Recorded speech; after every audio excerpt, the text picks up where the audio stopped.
You want to be great in life? You want to live a life of influence? Do you want to live the kind of life wherein your name will be forever written in the sands of time? Then you are my audience.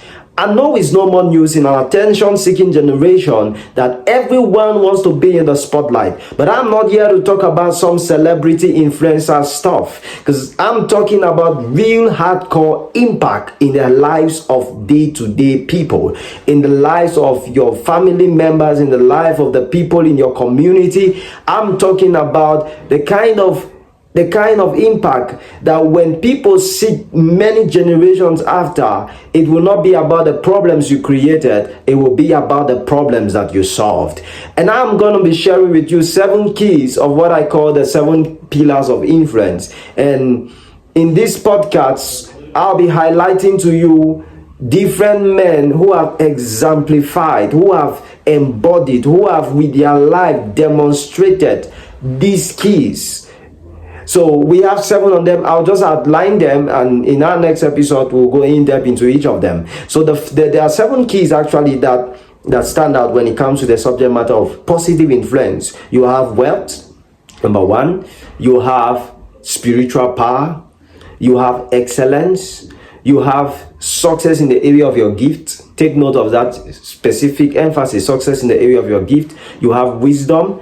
You have character and integrity, and you have relationships. So these 7 keys, working together, working in synergy, they encapsulate, they comprise, they make together what it takes to be a person of positive influence.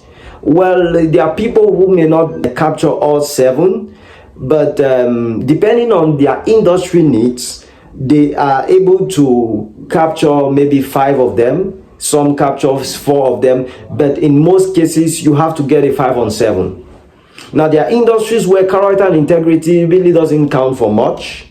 Yeah, it doesn't really count for much, because in these industries your persona is different from what you do. For example, my success as a medical doctor has very little to do with whether it has very little to do with my lifestyle outside the working space of the office of the hospital. So if I put up very good conduct and I stick to ethical practices as far as medical practice is concerned, I am good to go.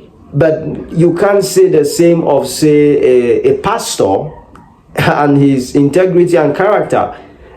You can't say the same of, say, for example, a footballer. We recently just saw Vinicius Jr. discredited for the Ballon d'Or on account of one of the clauses which speaks of character and fair play. He had his number of yellow cards. And I'm speaking, well, just to state very carefully that I'm a fan of Vinicius Jr. and Hala Madrid is what we'll be shouting all day long. But I can't lose sight of the fact that that is what was highlighted. Whether justified or not, I just want you to know that there is something they have against him. And just like him, there are many others who cannot go far in their industry because they violate these 7 laws of influence. Stay with me on this journey, and in our next episode, I'll be going in depth into each of these keys, and trust me, I know you will love it. Until we see again, I remain your brother and friend, Samuel John. Shalom.